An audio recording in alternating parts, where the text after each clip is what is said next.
Hey, hello, this is Dave. It is March 8th, 2017. Welcome to another Coffee with Dave. This is number 49. Sitting here in my Jeep with this new Bubba cup. By the way, these things keep coffee warm all day. I filled this cup yesterday and picked it up 4 hours later and took a big sip out of it and damn near burnt my throat. So, Bubba insulated cups. I don't sell them, but you can get them on eBay. If you want to keep your coffee warm, that's the way you do it. Sitting here this morning watching the news broadcasts and watching some Fox clips on YouTube about Medicaid and Medicare and Obamacare and the new American Health Care Act. I have a question. Where in the Constitution does it say that the government is mandated to take care of health care? There is a very sound economic principle. It's called supply and demand.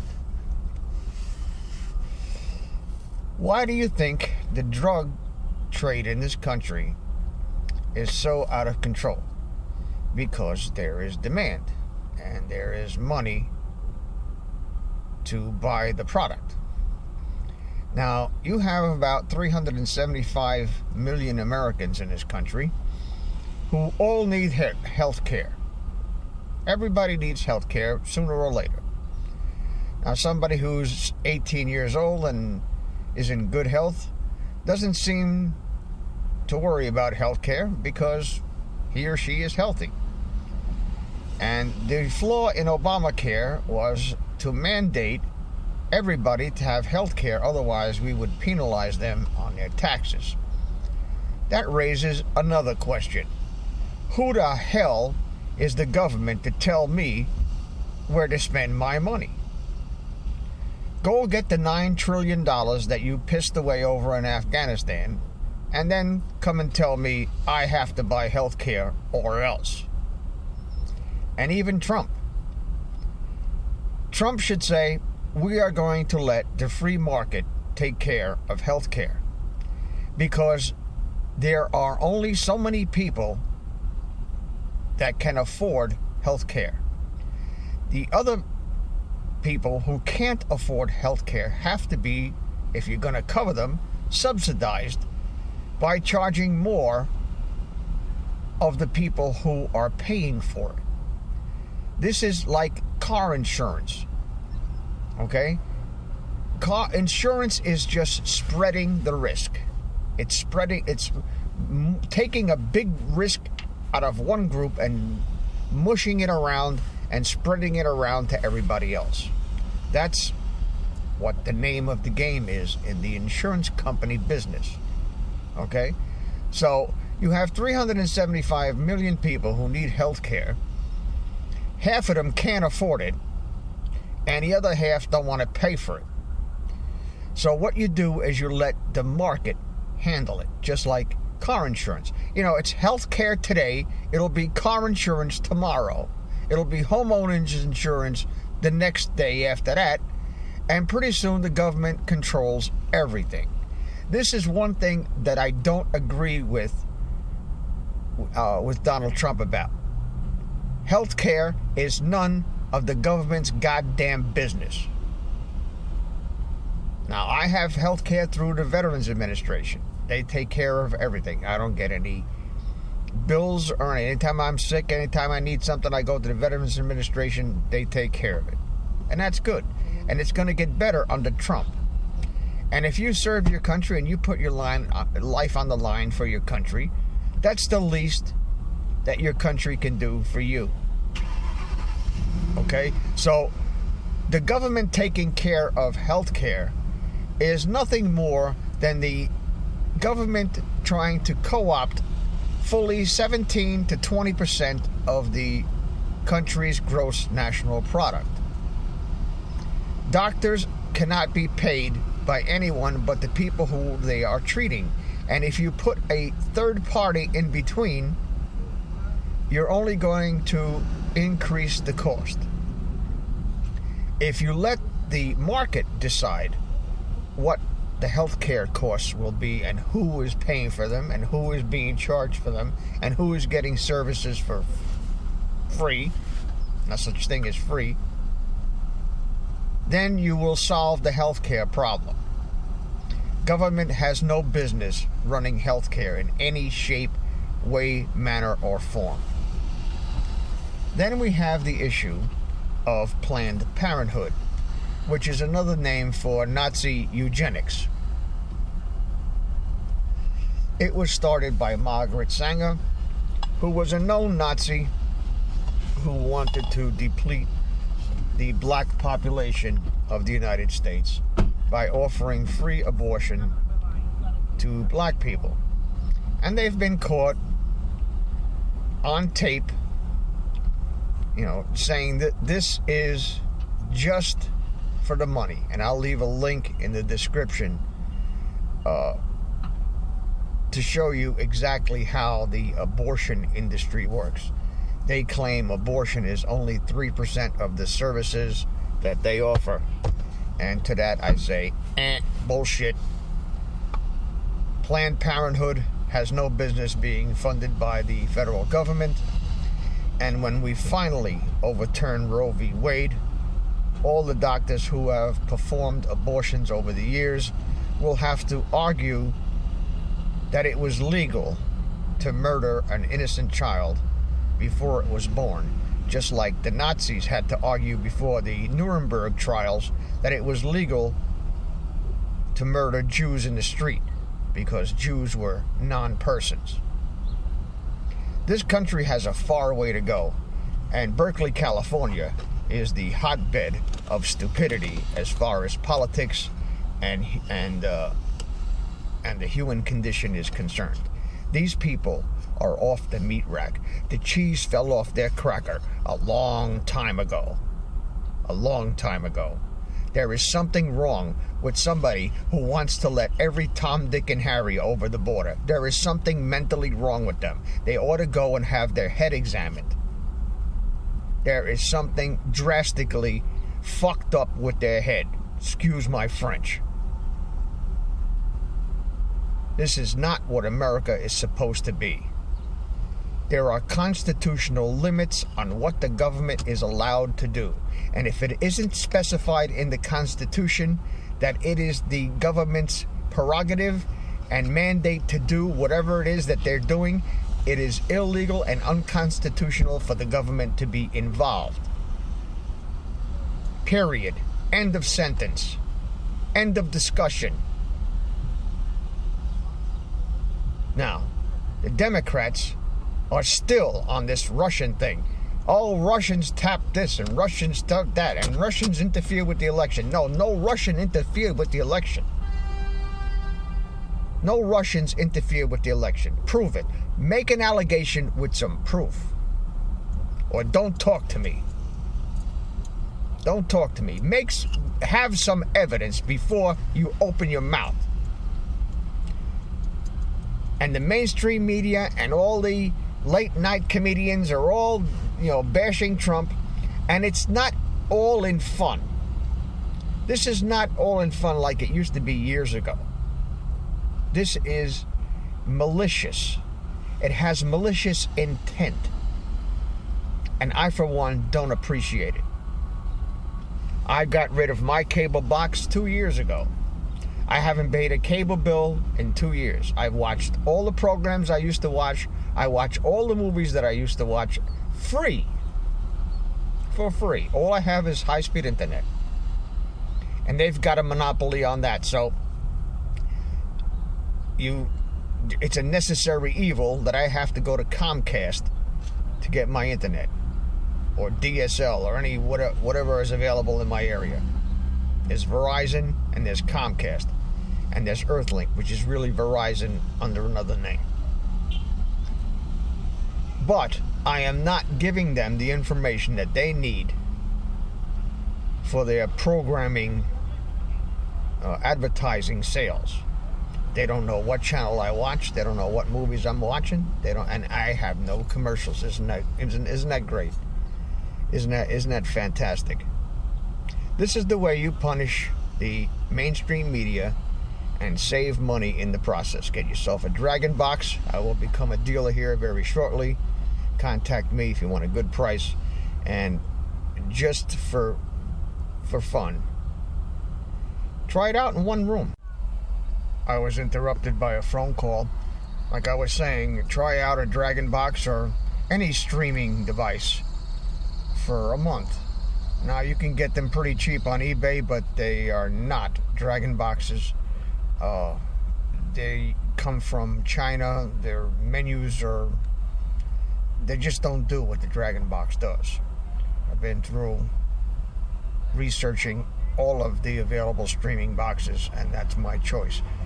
It's close to a couple of months of cable bill, but it's a one-time cost, and that's it. You will never go back to cable once you use one of these boxes. Oh yeah, it's going to take you a minute or two to find what you want to watch, but the upside of that is you're not going to be watching 15 minutes of commercials in an hour program and having your program interrupted. You can stop it, you can start it, you can resume it a week later if you want to. So that's my suggestion to all of you. The mainstream media is dead. This is the new news media. People like me, people like Alex Jones and Gary Franchi will bring you the news, will bring you interesting discussions, and we have no motive to lie to you. We have no motive to lie to you. Now, getting back to current events, Russia had nothing to do with influencing the elections. Everybody with half a brain knows that.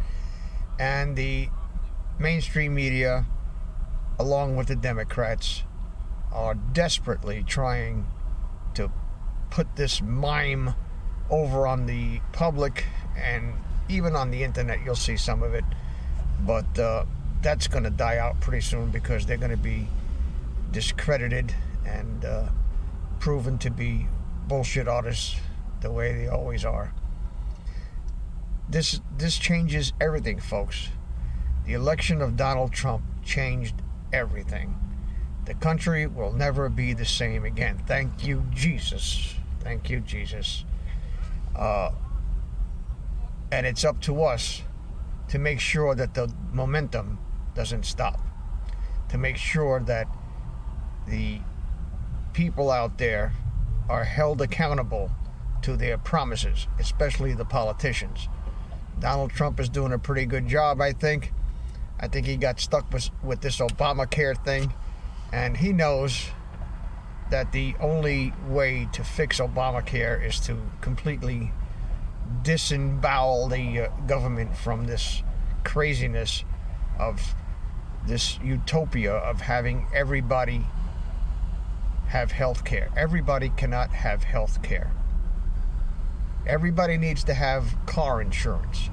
But you see, in car insurance, not everybody has an accident. In fact, a very small minority of people have accidents. If everybody had an accident, the car insurance business would either do one of two things. They'd go out of business, or the premiums would be so astronomical that nobody could afford it. But everybody needs health care.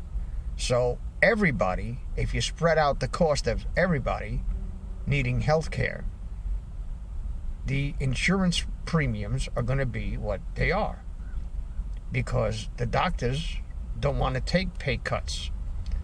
But you see, you have 375 million people, and there is limited resources. With the government, see, they can print the money. They can print the money, make the money more worthless. So whether they're taking it out of your pocket in premiums, or they're devaluing the money by printing the money to pay for health care, they're still taking it out of your pocket, one way or another. They're taking the value out of your pocket. I'll give you an example. People who bought houses 40 years ago might have paid $35,000 for a real nice house. Today, on the market, that same house is probably worth 10 times as much. And they sit back in their recliners and they tell their friends, look how much money I made on this house. I bought it for $35,000 30 years ago. I was offered $250,000 or $500,000 and I turned it down. You didn't make any money on the house. It's still worth $35,000 in what $35,000 was worth 30 years ago. The money that it costs now is not because the value of the house went up or the demand for housing went up so much that it's worth 10 times what it is now. The reason that the house went from $30,000 to $250,000 is because the money isn't worth a lit fart in a wool mitten anymore.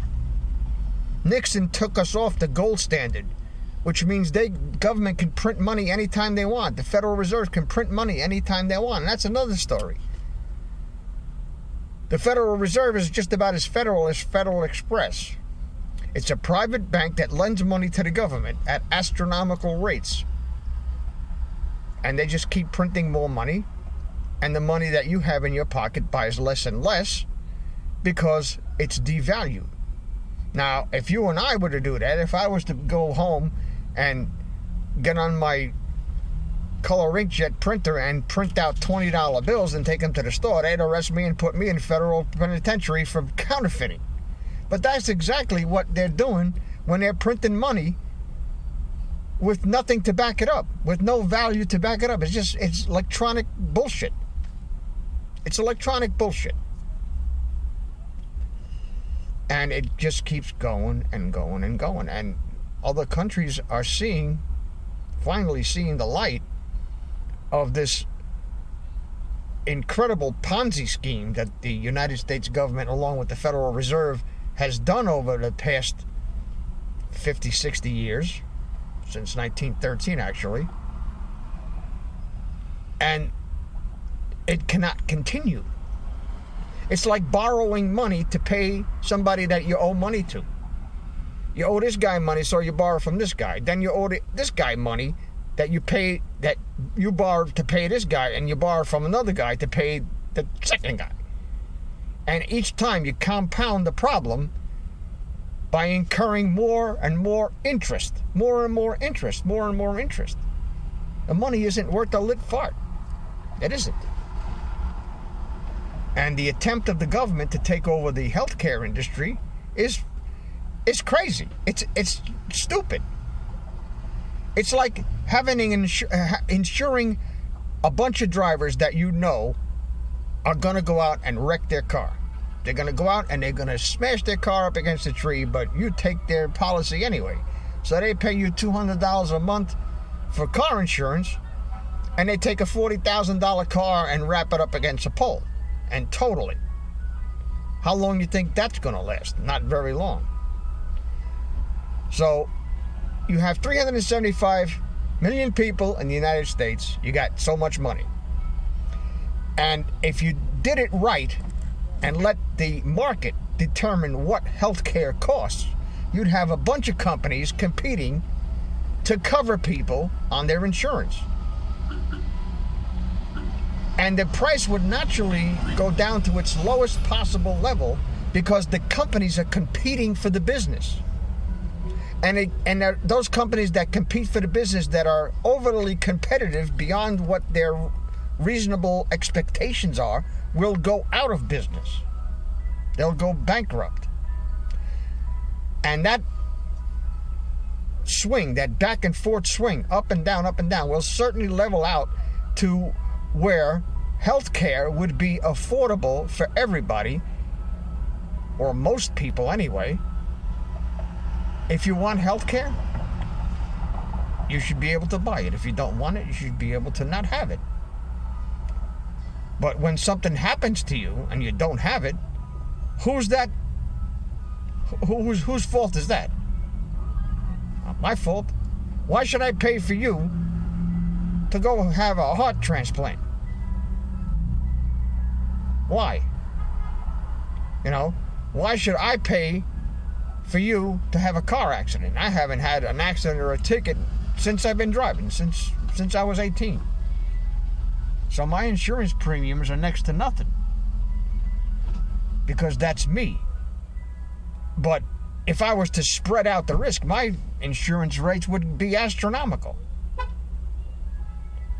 So, economic sanity is sorely lacking in this country, even among smart people like Donald Trump.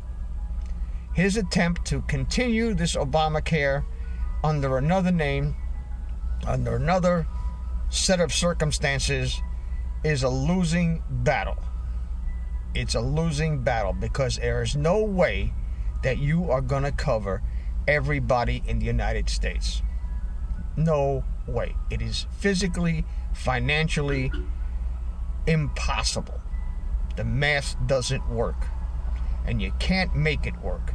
The only way you can make it work is to print more money and steal it by inflation out of the pockets of people who are paying taxes. That's the only way you're going to make it work. That's the way it works in Vietnam. If you took a plane from JFK and went over to Ho Chi Minh City and got off the plane and copped a heart attack, you'd be covered. Every medication, everything is all be covered. Why? Because they have government health care over there. They have government, everybody's covered. But who's paying? Somebody's paying. There is no such thing as a free lunch, my friends. There's no such thing. Somebody is paying for it. You can bet that those doctors are not working for nothing. So, I wish that they would pass a federal law in the United States that banned the word free from all advertising over the air or over the internet. If you use the word free, you ought to be given a $20,000 fine for every time you use it. Every time an ad comes on, buy one, get one free. No, you ain't getting nothing for free. You're paying twice what it costs. Twice what it costs, and they're telling you you're getting one free. I'll give you an example. CVS this week has a sale on Arizona tea.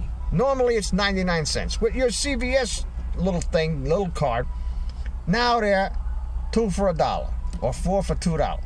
That's 50 cents a piece. First of all, you're buying 4, which increases their sales, and you're paying 50 cents a piece, and they're making money.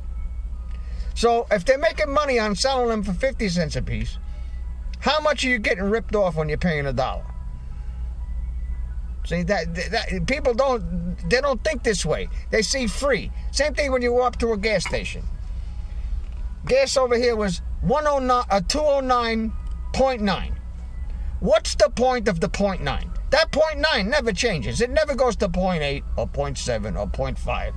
It never changes. In fact, if you go into any gas station anywhere and you see a price that ends in anything other than 0.9, I want you to send me a picture of it. I want you to send me a picture of gas station 209 or 220, whatever it is, 0.8 or 0.7. It's psychology. That 0.9 cents is a penny.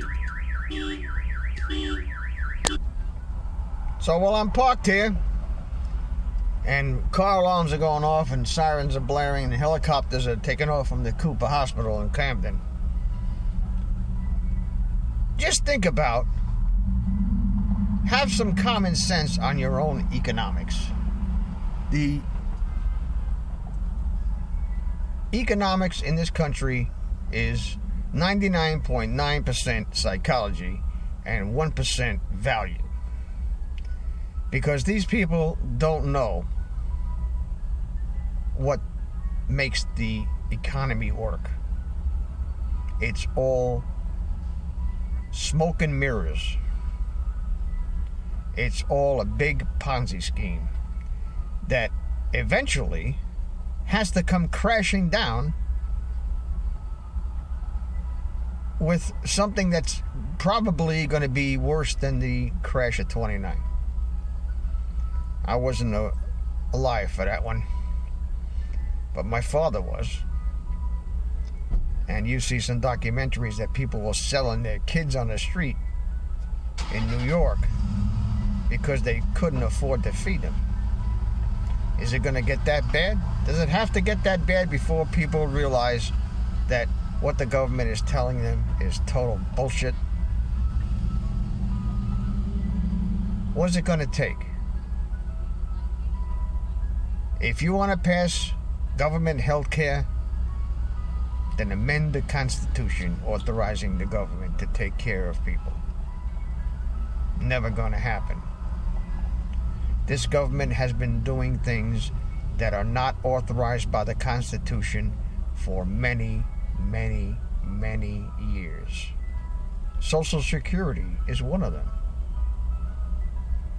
Who is the government to take money out of your pocket? If I had all the Social Security money that I paid in, I could buy a gold-plated Jeep.